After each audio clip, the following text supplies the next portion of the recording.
BJP BJP Andhra Pradesh అధ్యక్షురాలు దగ్గుబాటి పురంధేశ్వరి ఈరోజు ఒక ప్రకటన చేశారు.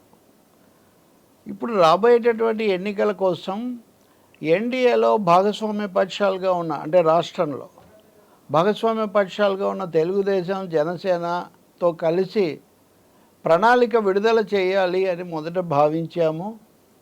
కానీ జాతీయ స్థాయిలో తమ నాయకులు ప్రధానమంత్రి విడుదల చేసిన ప్రణాళికనే అనుసరిస్తే సరిపోతుంది, రాష్ట్రంలో మళ్ళీ వేరే ప్రణాళిక అవసరం లేదని ఇప్పుడు భావిస్తున్నాము అని ఒక్క మాట చెప్పారు. చాలా ముఖ్యమైన మాట ఇది. అంటే ఎన్డీఏ మూడు పార్టీలు under the dynamic leadership of Narendra Modi అని చెప్తున్నప్పటికీ కూడా ఆంధ్రప్రదేశ్లో కూటమిగా ఉన్న ఎన్డీఏకు ఒక ఉమ్మడి ప్రణాళిక ఉండదు. చంద్రబాబు నాయుడు రాజమండ్రి జైల్లో ఉన్నప్పుడు ఆయన వెళ్ళి పరామర్శించి పవన్ కళ్యాణ్ జనసేన అధ్యక్షుడు బయటకు వచ్చి మాట్లాడినప్పుడు పొత్తు పెట్టుకుంటామని చెప్పిన తర్వాత అనేక సార్లు ఉమ్మడి ప్రణాళిక గురించి మాట్లాడారు. అప్పటికి ఇంకా బీజేపీ కలవలేదు. బీజేపీ కూడా కలిశాక ఉమ్మడి ప్రణాళిక అందుకే ఆలస్యం అవుతుంది, ముగ్గురు కలిసి ఇస్తారేమో అని భావించారు. కానీ ఇప్పుడు పురంధేశ్వరి సూటిగా చెప్పేశారు, ప్రణాళిక రాష్ట్రానికి విడిగా ఉండదు అని. అలా అని వదిలేస్తారని నేను అనుకోను. ఏదో ఒక కోర్కెలో లేకపోతే ఇదిగో హామీలో ఇట్లాంటివి ఏమన్నా ఇచ్చి ఏదో ఇచ్చినట్టుగా చేయొచ్చు, కానీ ఎన్నికల ప్రణాళిక మాత్రం ఉమ్మడిగా ఇవ్వరు. టీడీపీతో జనసేనతో కలిసి. ఇందులో ఉన్న అతి కీలకమైన అంశం ఏంటండి? ఆంధ్రప్రదేశ్కు ప్రత్యేక హోదా రావాలా వద్దా అన్న అంశం. హోదా ఎవరు ఇవ్వాలి? కేంద్రం ఇవ్వాలి. కేంద్రంలో ఇప్పుడు ఎవరున్నారు? ప్రధానమంత్రి మోదీ. ఇప్పటివరకు హోదా ఇవ్వని వాళ్ళు ఎవరు? వాళ్ళే. హోదా విషయం ముగిసిపోయిన అధ్యాయం అని ప్రకటించింది ఎవరు? నరేంద్ర మోదీ. కాబట్టి రాబోయే రోజుల్లో కూడా హోదా ప్రసక్తి లేదు. ఇప్పుడు ప్రణాళిక కనుక ఇస్తే అందులో ప్రత్యేక హోదా అనే అంశం ఉందా లేదా అని మనం అంతా అడుగుతాం కదా, ప్రజలు అడుగుతారు కదా. ఆంధ్రప్రదేశ్ ప్రజలు ఇప్పటికీ ఆగ్రహంగా ఉన్నారు.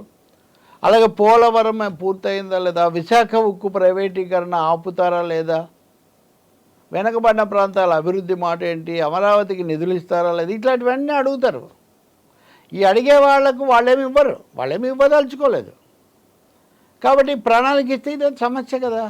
కాబట్టి మహా అయితే ఎవరిదైనా స్టేట్మెంట్ ఇస్తారు, లేకపోతే ఒక డిక్లరేషన్ ఇస్తారు, కానీ ప్రణాళిక మాత్రం ఇవ్వరు. రేపు సాధించడం సంగతి తర్వాత అండి.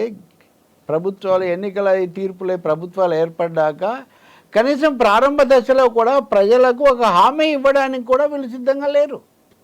దీన్ని ఇంకా ఎలా అర్థం చేసుకోవాలి? రెండో అంశం, ఎన్డీఏతో పొత్తు పెట్టుకోవడం వల్ల తెలుగుదేశం అధినేత చంద్రబాబు నాయుడు ఆశించింది లేదు, నేను బలవంతంగా వెంటబడి మరీ చివాట్లు తిని మరీ పొత్తు కుదుర్చుకున్నాను అని చెప్పిన పవన్ కళ్యాణ్ ఆశించింది ఏంటి? వాళ్ళ ద్వారా రాష్ట్ర ప్రయోజనాలు సాధిస్తాము అని. రాష్ట్ర ప్రయోజనాలకు సంబంధించిన హామీయే రావడం లేదు, ఇంక అమలు జరగడం ఎప్పుడు? వాటి నుంచి మనం వచ్చింది ఎప్పుడు? ఇది రెండో అంశం. ఇక మూడోది ఎన్నికలకు సంబంధించింది. చంద్రబాబు నాయుడు మోదీ వెంటబడి మరి ఆయన కూడా వెంటబడ్డాడు పాపం. పవన్ కళ్యాణ్ ఒకడే కాదు. ఆ మాట అంటే మళ్ళీ పవన్ కోపం వస్తుంది కాబట్టి చంద్రబాబు చెప్పరు. ఎక్కువగా వెంటబడింది చంద్రబాబే. పొత్తు కుదుర్చుకున్నారు. ప్రజాస్వామ్యంలో పొత్తులు కుదుర్చుకోవచ్చు, కానీ రాష్ట్రానికి రావాల్సినవి రాకుండా చేసిన బీజేపీతో పొత్తు సరైంది కాదు అనేది వామపక్షాల విమర్శ. లేకపోతే నేను కూడా అనేకసార్లు వ్యాఖ్యానించాను. అది తేలిపోయింది, ఇంకా ఏమీ రాదు, హల్లికి హల్లి సున్నకు సున్నా అని చెప్పి ఇప్పుడు పురంధేశ్వరి చెప్పిన మాటతో మనకు స్పష్టమవుతుంది. పోనీ రాజకీయంగా ఏమైనా మేలు జరిగిందా అని చెప్తే పరిశీలకులు అందరూ, అలాగే క్షేత్రస్థాయిలో ఉన్న నాయకులు కార్యకర్తలు అందరూ ఖచ్చితంగా అభిప్రాయపడేది ఏంటంటే, పవన్ కళ్యాణ్తో పొత్తు కుదిరినప్పుడు ఏదో ఉపయోగపడుతుంది, కొంచెం కవరప్ అవుతుంది అనుకున్నాము. కానీ బీజేపీ రంగంలోకి వచ్చిన తర్వాత మొత్తం అయోమయం ఏర్పడింది. ఇప్పటికి కూడా ఇంకో 4 రోజుల్లో నామినేషన్లు మొదలవుతుంటే ఎక్కడ ఎవరు అభ్యర్థులు అన్న అంశంలో కూడా అస్పష్టత. ఏ పార్టీ అని, ఎవరు అభ్యర్థి అని కాదు, ఏ పార్టీ అభ్యర్థి అన్నది కూడా అనేక చోట్ల తికమకగా గజిబిజిగా ఉంది. ఎప్పుడు లేనిది పొత్తు అంటూ పెట్టుకుంటే, ఒక 3 పార్టీలు పొత్తు పెట్టుకుంటే ముగ్గురికి సంబంధించి ఒకరు 5 సీట్లు చేయొచ్చు, ఒకరు 2 చేయొచ్చు, ఇంకొకరు 100 చేయొచ్చు. కానీ ఒక అవగాహనకు వచ్చి అందరికీ ఉపయోగపడే విధంగా చేయాలి. కానీ ఇక్కడ ఏమైంది? అటు బీజేపీని ఇటు తెలుగుదేశాన్ని మోసే బాధ్యత పవన్ కళ్యాణ్ తన మీద వేసుకున్నట్టుగా మాట్లాడడంతో అసలు ఈ పొత్తు యొక్క స్వభావమే మారిపోయింది. బీజేపీకి ఈయన ఒక సీట్ ఇస్తారు, తెలుగుదేశం వాళ్ళు వచ్చి జనసేనలో చేరి వాళ్ళ అభ్యర్థులు అవుతారు. ఈ క్రమంలో జన సైనికులు బయటికి పోతారు. కొంతమంది ఇప్పుడు తాజా మొన్న 2 రోజుల కిందట బీజేపీ నుంచి కూడా కొంతమంది వెళ్ళి వైసీపీలో చేరుతున్నారు. ఈ 2 పార్టీల యొక్క నాయకులు, ఆశావాహులు, కింద క్షేత్రస్థాయి కార్యకర్తలు ఒక తీవ్రమైన నిరుత్సాహానికి గురైన పరిస్థితి. ఎందుకని అంటే ఆ పెద్ద పార్టీలను బతికించడానికి మన పార్టీ తగ్గిస్తున్నాడు పవన్ కళ్యాణ్ అని. రెండోది బీజేపీకి ఏమీ లేదు. పురంధేశ్వరి, చంద్రబాబు నాయుడు, పవన్ కళ్యాణ్ మాట్లాడుకోవడం తప్ప మొత్తం సమిష్టి నాయకత్వాన్ని ఏమీ ఇన్వాల్వ్ చేయలేదు.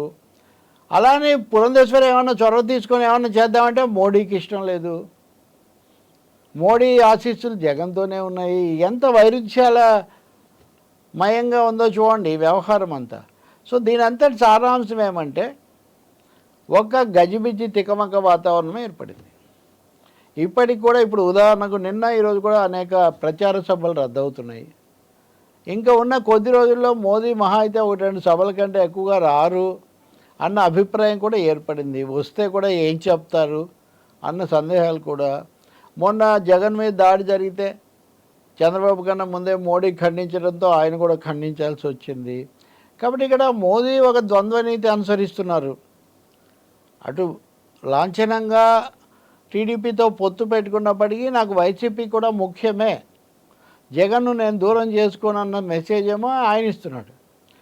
జగన్ కూడా మేము విధానాల వారీగా మద్దతు ఇస్తాం, మోడీ అంటే నాకు చాలా గౌరవం, మోడీ అంటే నాకు గౌరవం, ముగ్గురికి మోడీ అంటే చాలా గౌరవం ఉండటంతో ఆ గౌరవం రాష్ట్రానికి మంచిది కాదు బాబు అనే గొడవ ఒకటి అది అట్లా ఉంచి దానివల్ల అడ్వాంటేజ్ ఇక్కడ వచ్చే పరిస్థితి లేకుండా పోయింది. అభ్యర్థుల విషయంలో విపరీతమైన తొక్కిడి గజిబిజి ఏర్పడింది.